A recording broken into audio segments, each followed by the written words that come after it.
euro still hangs in the balance, but the whole of Europe has been forced to listen to the people of Greece.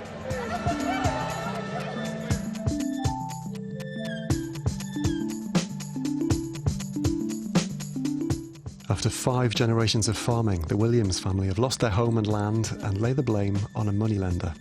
Week in, week out follows their fight against eviction tomorrow night on BBC One Wales at 25 to 11.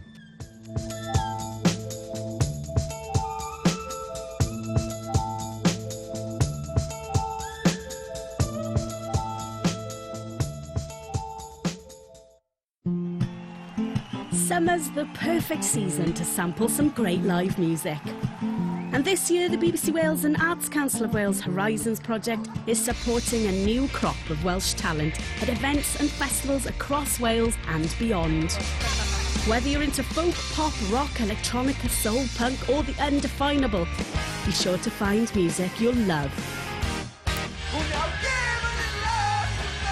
Check out bbc.co.uk/horizons to see what we've been up to so far and where we'll be heading in the coming months. Horizons, supporting new music this summer.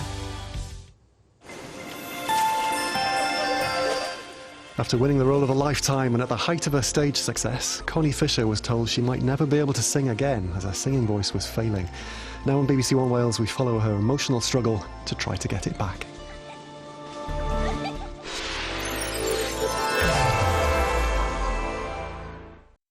The girl the public have cast to be Maria von Trapp is Connie!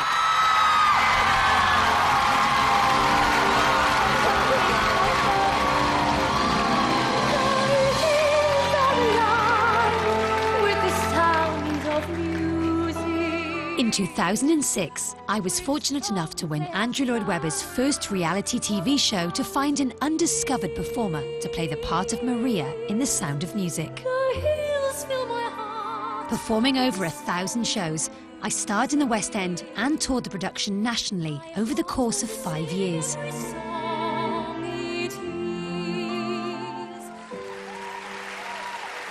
It was towards the end of this time that I developed a serious vocal problem, which meant I had to leave the bright lights of the West End and find a cure. My singing career seemed over, and I was devastated. The Sound of Music starring Connie Fisher was a very big deal in the UK. So to hear that she was having problems put the show at risk, but more importantly, what was going on? Our personal identity is built into our voice. The way that we see other people around us, the way that we approach the world. But when it's affected, people suffer greatly from that, and depression ensues. Emotionally, it was devastating. I mean, being told, you'll never use that massive emotional tool ever again to express how you're feeling. The voice is who we are, and especially in the case of professional voice users whose identity, whose livelihood depends on the voice. We have a face that people recognise us with, and the same way they recognise our voice. If you alter that voice, people don't recognise you and you don't recognise yourself.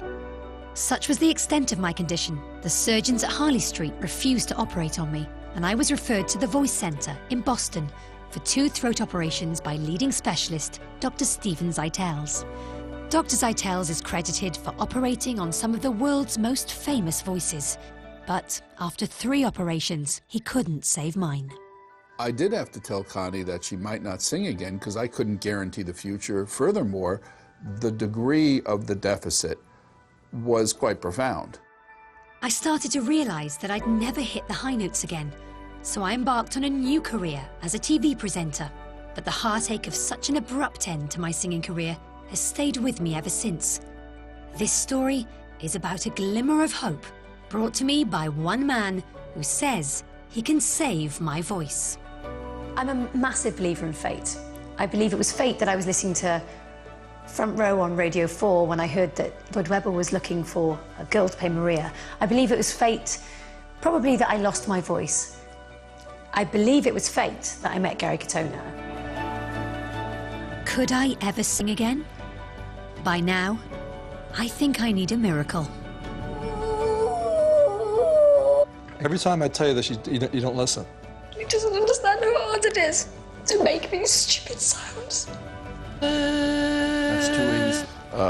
There is some things to discuss. It's consistent.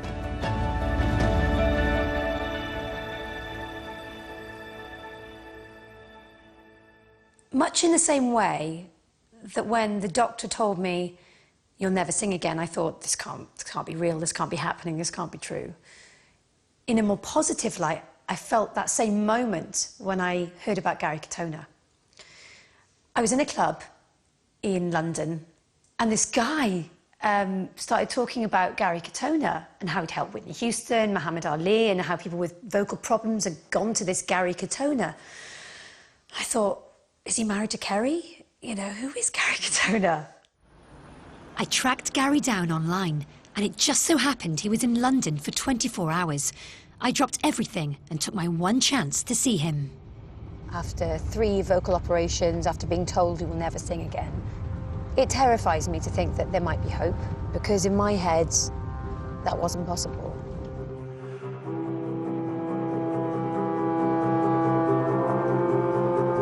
Miracle worker.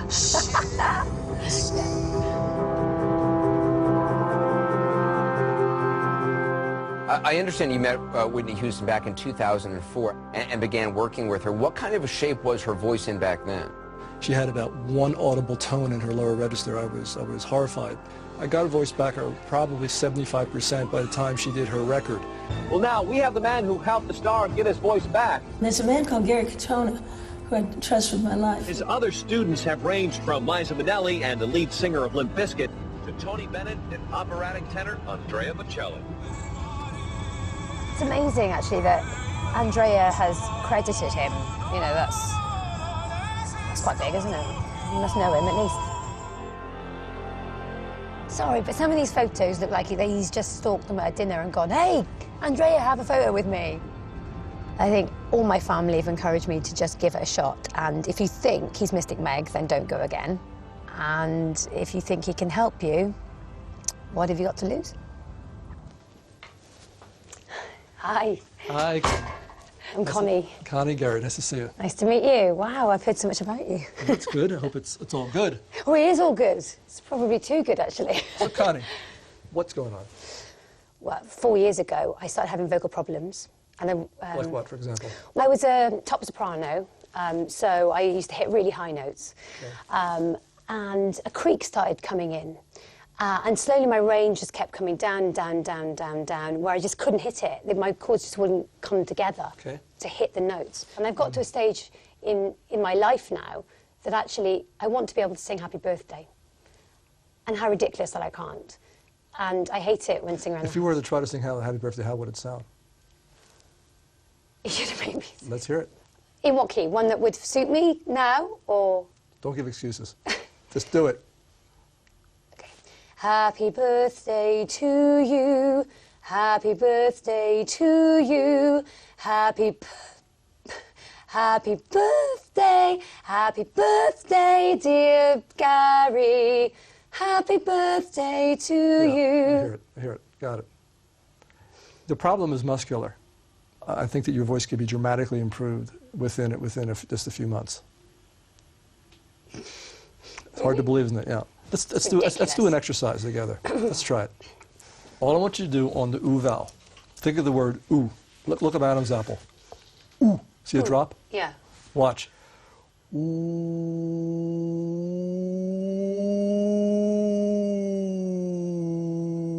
See it? A drop and yeah. Try it. Ooh. Back down. Strong. Ooh. Ooh. Slide. Strong. More. Again. Ooh. Strong. More. Now try that upper voice again.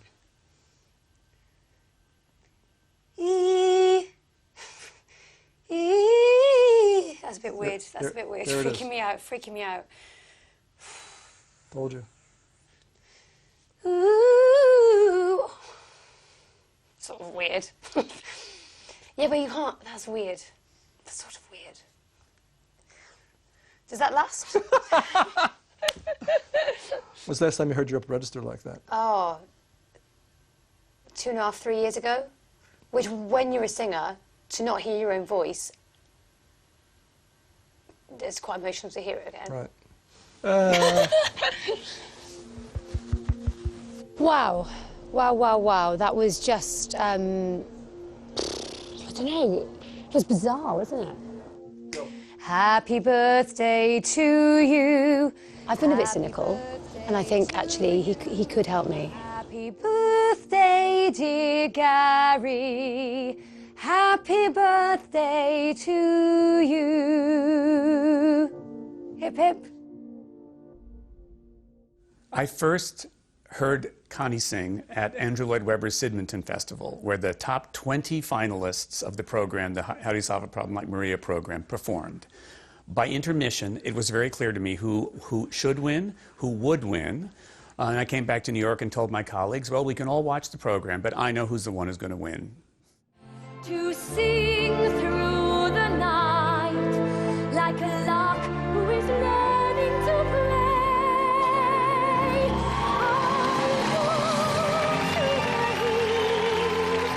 When my heart is lonely. When I was in the Palladium in 2007, it was a year after I won. Everything was going really great, and Leslie Garrett was the Mother Abbess, packed audiences every night, you know, thousands of people, and there I was, doing what I wanted to do, being the West End leading lady, and I'd totally jumped the queue. And I had a cold and got a bit run down. I think it was about April time, and change of seasons, blamed that. Took some Nurofen for my cold, and apparently that raises blood vessels, and it raised the blood vessels in my vocal cords, and I had a hemorrhage because one of my blood vessels popped. A visit to a Harley Street ENT specialist revealed a far bigger underlying problem. With my throat, I have what's called sulcus vocalis, which means I was born with 2 holes in my cords. So instead of your cords lying flat like pancakes, mine fold back like crepes. And so you've got a hole through the middle. So if I was to show you...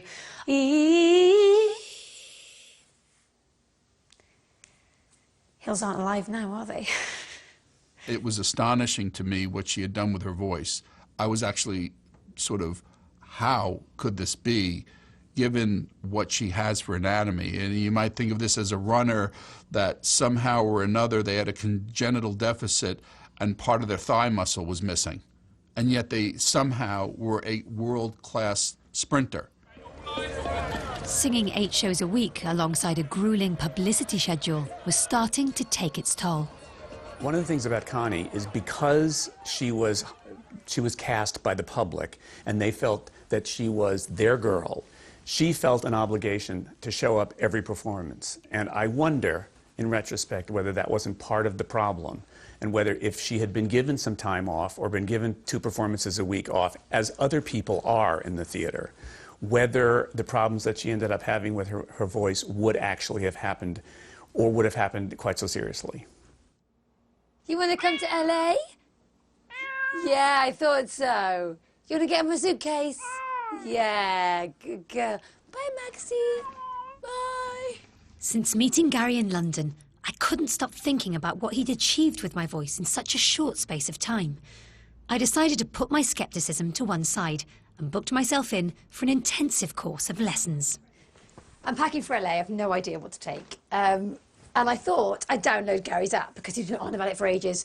Connie, you can really help, you know, yourself if you rehearse at home with my app. But honestly, I'm slightly regretting it now.